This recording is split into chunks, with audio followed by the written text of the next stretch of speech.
In this episode of the Business of E-commerce, I talk with Joonas Gebhard about running an e-commerce business in Hong Kong. This is the Business of E-commerce, episode 136.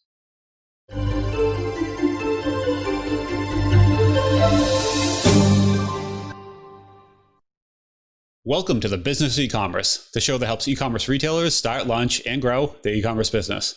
I'm your host, Charles Plesky, and I'm here today with Joonas Gebhard. Joonas is the founder of the Kawaii Group, a company that he launched in 2004 in Finland. He's since moved to Hong Kong and has been running it there since. I asked him on the show today to chat about what are some of the benefits and difficulties running an e-commerce business in Hong Kong. So, hey, Joonas, how you doing today? Fine, thanks. How are you? Good. Great to have you on the show. It's where are you? So you're still currently the founder of the Kawaii Group, right? Yes, correct. All right. And you're not currently in Hong Kong though, right? As of this moment. We are Corona evacuees and currently in Finland. Okay. We flew here in late January. Okay. So your home still is Japan, but you're just kind of in Finland. We live in Hong Kong, but we have an apartment here in Helsinki also. Okay. Gotcha. And you're originally from Finland? Finland, yes. Okay. So I'm curious to kind of talk about the background of how you got started. And so first, actually, the Kawaii Group. I was looking through your products, but how do you describe what you guys sell? We sell everything cute and Japanese.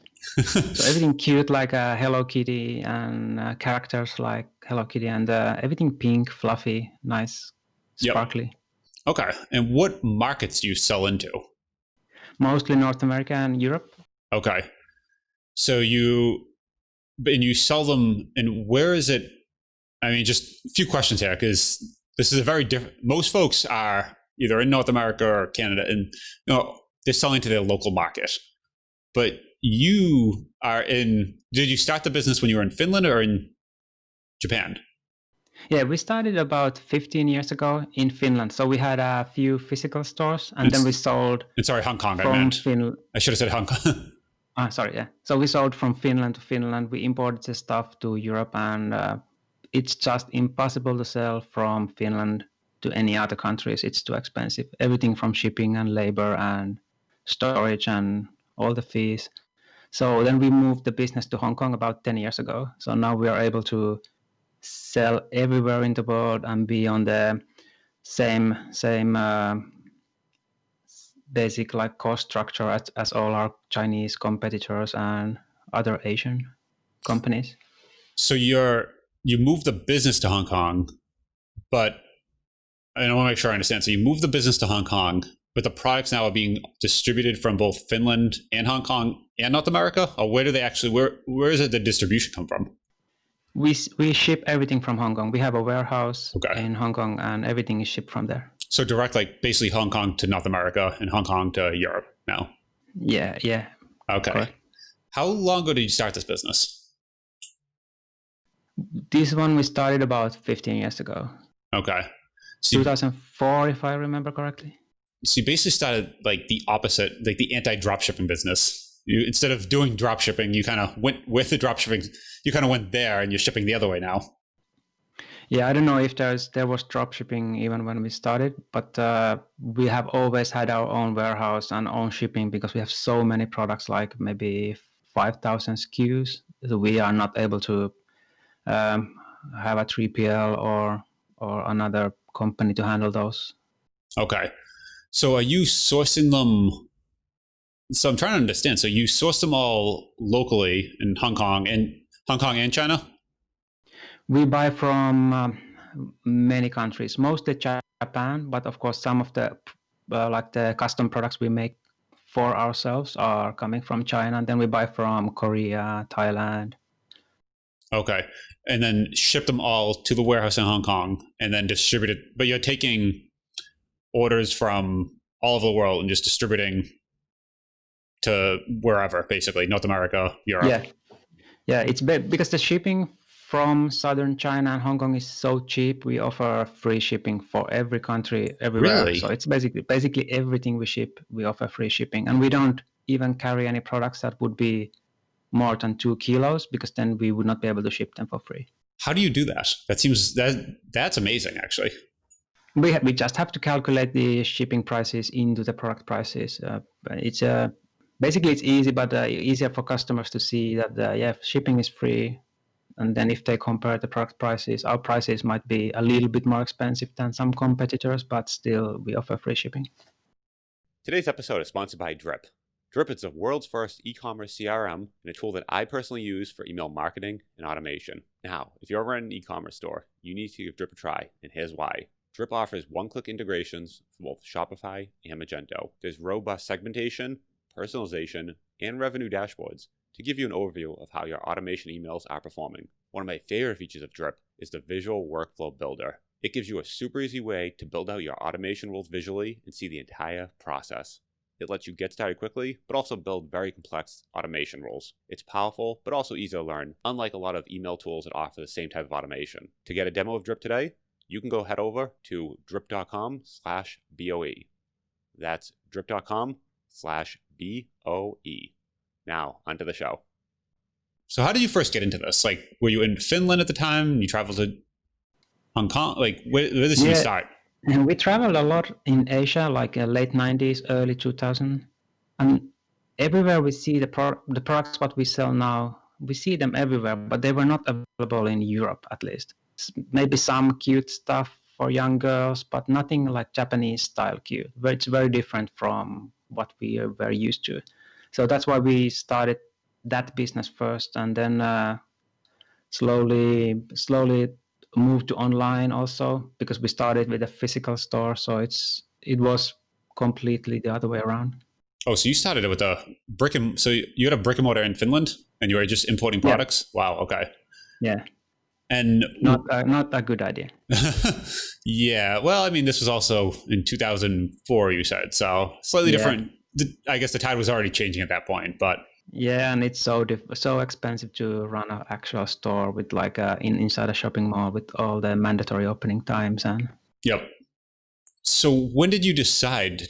So it started in 2004, but when you decide, okay, it's time to actually get rid of the brick and mortar, and then when did you decide to actually move to Hong Kong?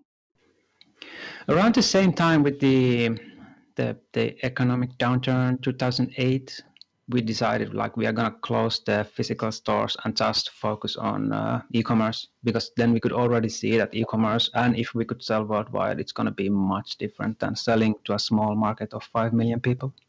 Okay, so moved in 2008. All right. So, but how did you decide to move there? Because I mean, most people, I think one thing, right, is closing the physical location. I get that part, but all of a sudden, like were you moving there for distribution reasons, or just to be closer I don't know, like to be in Asia itself? Like what was kind of the thought process like? I always liked Hong Kong a lot. It's like a super nice city with and it's easy, everything works in English, and then it's a logistics hub. So basically you can import from any country in the world, there are almost no restrictions, no taxes, no import fees, no duties, nothing. So we could use Hong Kong as a hub and be basically cheaper shipping from Hong Kong than if we would sell our Japanese products directly from Japan. Okay, interesting. So you kind of picked up and you had a family at the time? Everyone kind of just moved with you? And back then I only had a girlfriend, now wife. Okay, so less of a sell, I guess. Yeah. When it's instead of the kids. When if you know the Finnish winter, it's Hong Kong is a much little bit more sun and sun and warmth. Yep.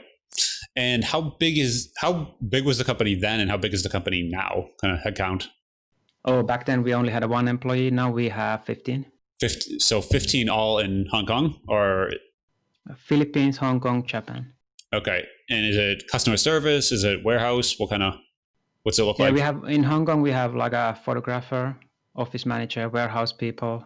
In the Philippines, all the customer service, social media, copywriters. In Japan, sourcing and buying. Yep. Interesting. Okay. Wow.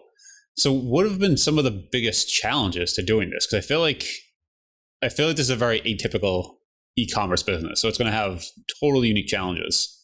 Yeah, like maybe the biggest challenges were like starting to gain traction in the US, because it's once we got the first customers and like started like the word started spreading in our niche, then it became more easier and we were able to benefit a lot from the early days of influencers.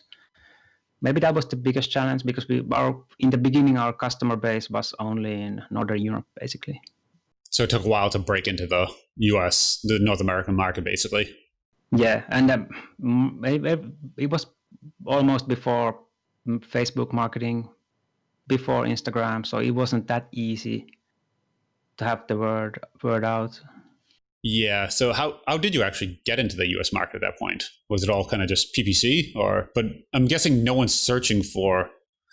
It's tough, right? Because back in the day, it was all kind of trying to like Google product ads. I forget what it was called at the time when you go that far back, but like people had to be kind of searching for your like cute Japanese products, and unless they were searching for that, you couldn't just find them like you can today. You can just show them on Facebook or use an influencer.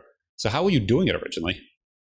I think the biggest boost we got was from the influencers. At one point, we sent hundreds of basically sample products every month, like 200 or 300 every month.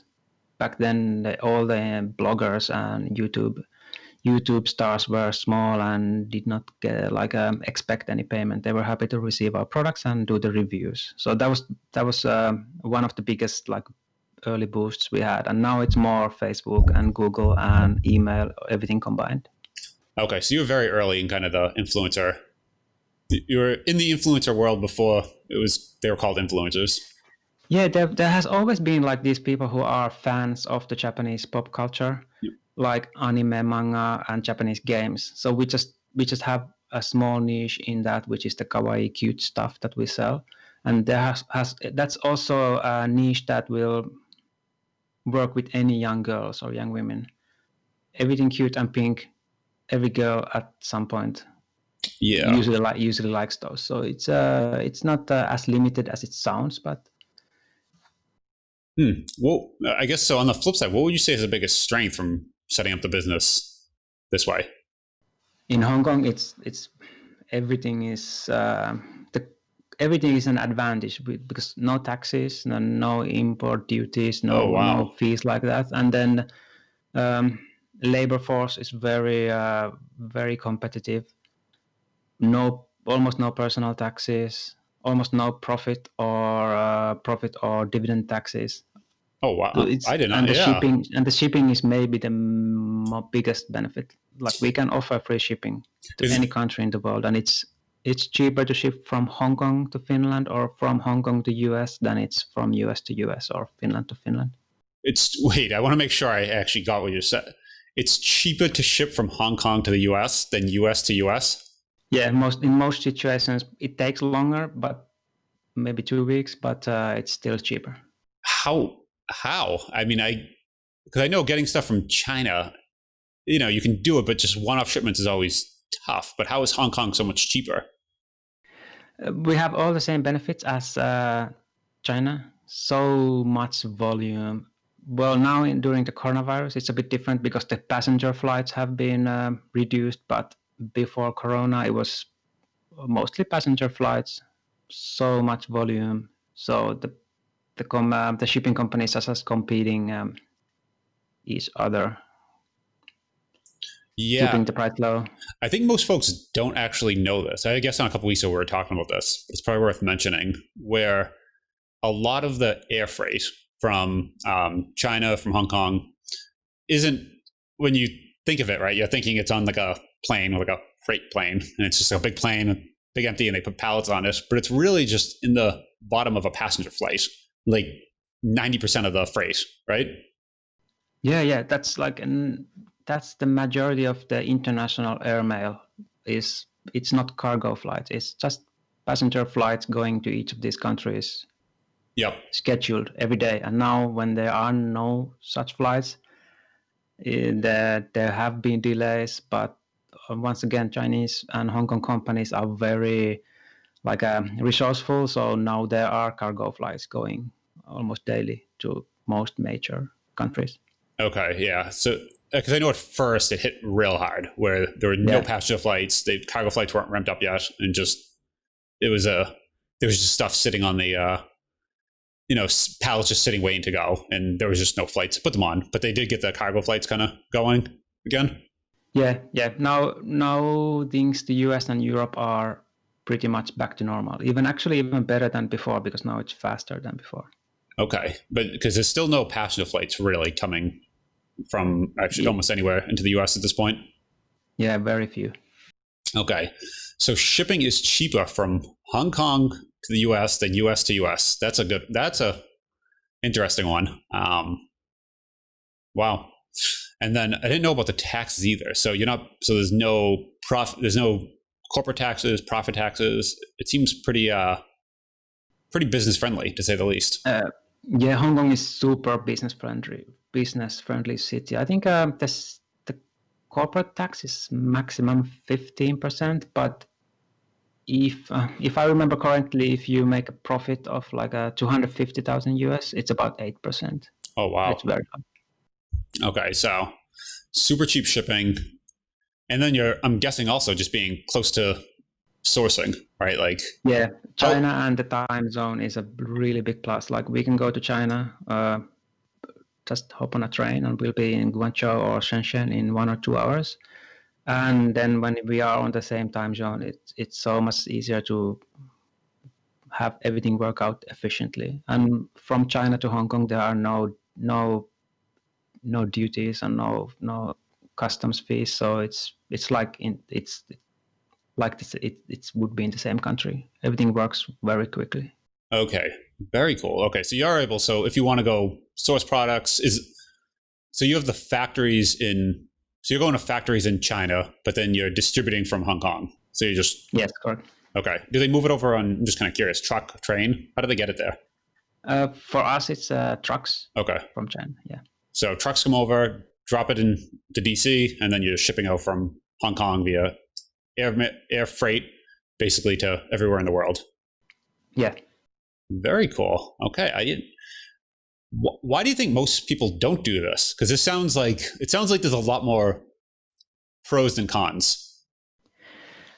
Then again, you need to go to a new environment to start a business. It's not always so easy. And then now people are doing mostly Amazon, maybe. So having your own warehouse in a city inside China basically is not an easy thing to start, but it's actually very easy to run. Why is it not easy to start? Well, there is a big culture difference if you come from Europe or US. When you want to start a business in Asia, maybe people are more scared that it's going to be difficult, but actually it's much more easier than starting up a business in the US. Really? Okay. You might talk some people into moving to Hong Kong or China at this point. Yeah, welcome.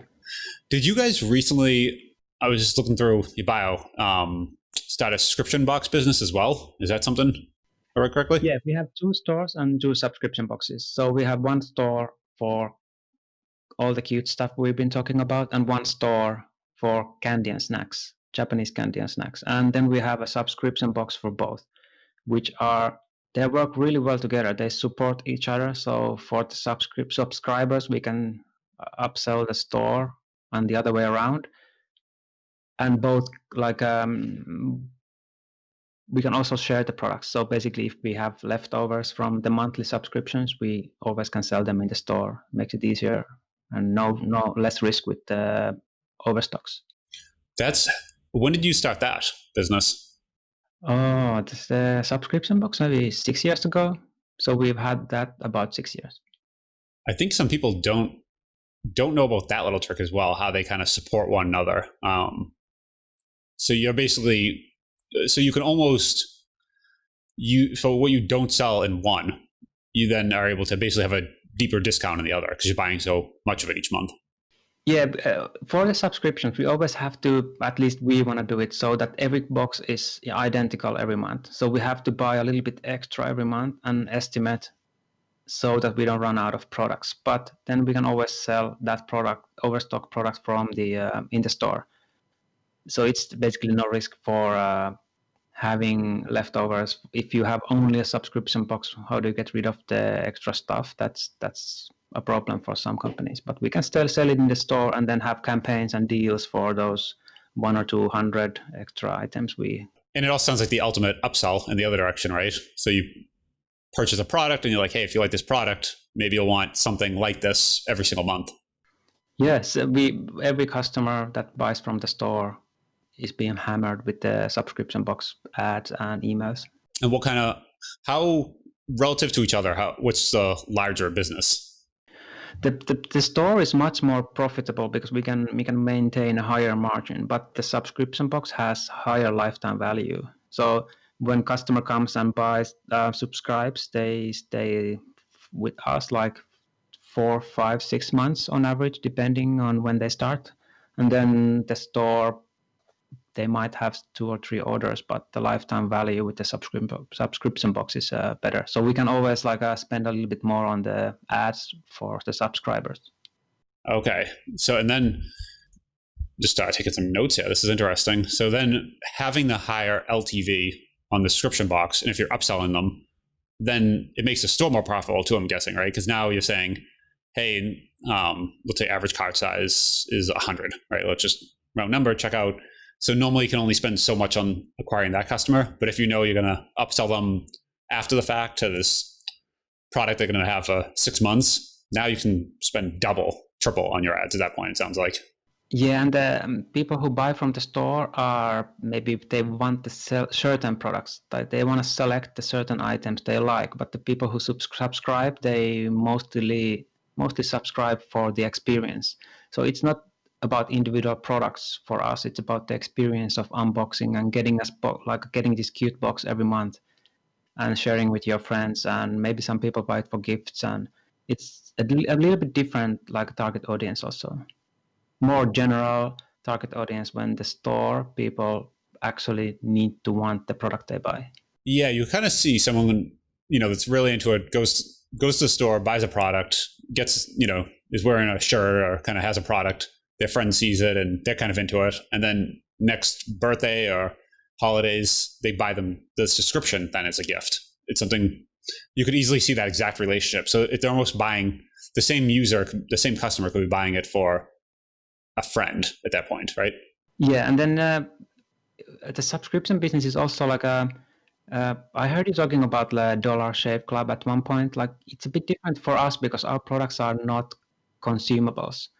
So we have to keep it entertaining. We have to keep it a really cool experience with all the leaflet and everything that comes in the box. So the customer actually has information about the products and backstories. If we have characters, we always tell the backstories of those characters, and so it's a bit different, a selling point, because when we sell the products in the store, we have to actually sell how to use this product or how this product is solving all the problems in your life. But the subscription, it's like a monthly how do you say, indulgence? Or yeah, I'm thinking it's more like I've seen before, like a whiskey club, like you get a different sort of whiskey every month, or like a cigar club, different cigars come every. That it's like that kind of indulgence, not quite whiskey and cigars, but that's exactly where mine goes, right? Where it's just the thing that you don't need, but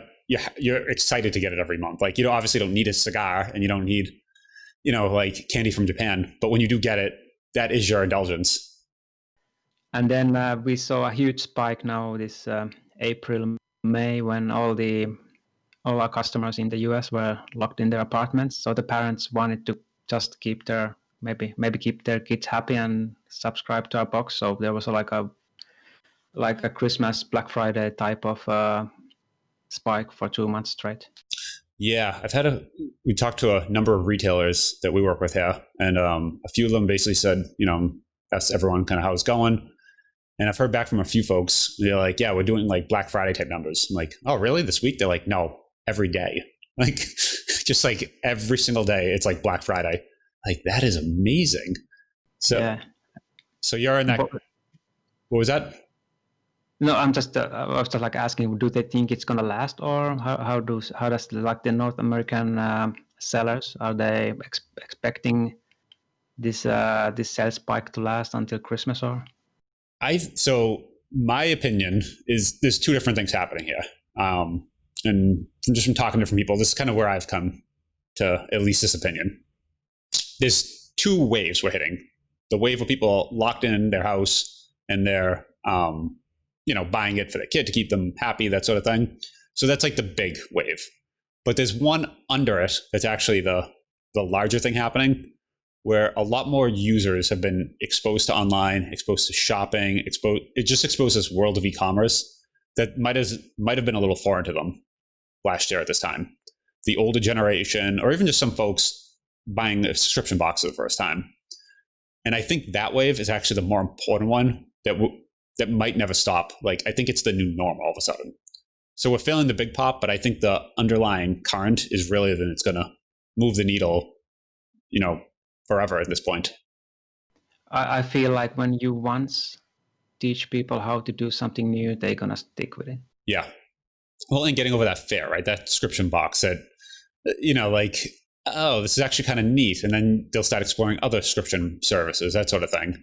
Versus, the first time you Dollar Shave Club, for example, just get out of that mode of, I go to the store and I buy raises, every first week of the month. And you've been doing that for 20 years. And all of a sudden you realize, they can just mail them to me. Then you start, it changes something in your brain of going, what else can they just mail to me? And then you just realize like, there's just a world of things here that I can just get. I don't have to do anything. Yeah. Is that kind of what you're finding too? Yeah, we are. I think it's going to be like that, like just exactly what you described. Like some people have been still hesitant, but especially some parents have been hesitant to buy from online for their kids. But now when they do it a few times, they see it's okay. Like they get used to Zoom meetings and they get used to all the other stuff they have been forced to get used to. So this is going to be one of those things, I think. Yep. Yeah, I totally agree. I think 2020 is a very crazy year in some ways, but I think the e-commerce can be overall a good thing. So we've had a few retailers that were negatively affected, a big cohort in the middle that were not affected, but some that were super positive. So it's been interesting. One of the question too, actually, is, so you've done this now for, was it 20 plus years? Yeah, maybe 15, 16. Okay, it's 15. I wouldn't call this, when we started in e-commerce, it was so different. So basically what we have been doing for the past 8 years, it's completely different what we did 2006 or something. We had OS commerce and we fill our shipping labels by hand, and it was from a different world almost. The dark ages. Yeah, it was, and no Facebook, no like social media, and I don't know if we even had Google Ads back then. If you were starting this business today, actually, what would you do different? What would you not do? How would you kind of position it? Would you have moved to Hong Kong? Like, what would you do fast forward to 2020 if you were starting this? Maybe if I would want to start now an e-commerce business just from scratch, I would maybe start from content, like maybe set up a blog for the niche we are in, and then maybe start Amazon products first with our own product line, because our strength has always been like the visual quality of photos and the graphic design we have in the products. So that's maybe better suited to selling our own products than selling other people's products. Okay. So you would start first, you would start in e-commerce, not in e-commerce, basically just starting kind of content, getting a following almost before. Yeah, I would build a platform first. And that's actually what we're doing next. We are starting a blog, and we are starting to test out some Amazon products. But if I would start now, I would not set up a warehouse and invest hundreds of thousands in stock. I would invest that money into creating a platform and our own product line in Amazon and other marketplaces. And why is that? Because is the goal at that point to become your own influencer, and you are the influencer at that point? I think it would be important because now we have the audience, we have the email subscribers and the fans on social media. But if we would start from scratch, we would first need to build that before actually launching any products. Okay, so you would basically start kind of the content business, or even it sounds like selling other people's products, but just get an audience first. Yeah. Build that up and then leverage that audience to then sell whatever you're selling of other folks, sell it now to other folks that way. Yeah. And maybe also like, if you want to launch something in Amazon 2020, you need to have some kind of audience you sell to make the initial launch big enough to stick. I'm not an expert on that field, but like that's what I've been hearing. To basically, if you want to get a product on Amazon, to basically be able to hit your email list and say, hey, come buy our listing, and to kind of juice up the sales initially.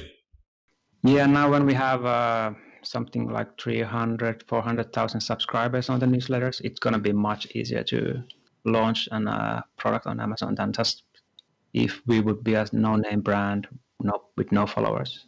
Yeah, I think everyone that starts email content basically has a following. The biggest thing when I talk to them is they wish they did it earlier because you see the snowball effect. Yeah, correct.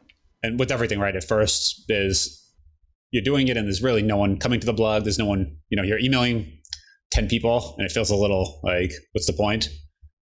But like you said, as it grows, now you have an adorable asset, right? Something that you can reuse, something that as long as you treat everyone right, they're going to treat you right. And you're not just selling them whatever, but you're actually curating your products and you're saying, here are some things I like. You're using your kind of creative eye and saying, hey, check these out. These are actually pretty interesting. And if that resonates with your audience, then it's going to grow over time.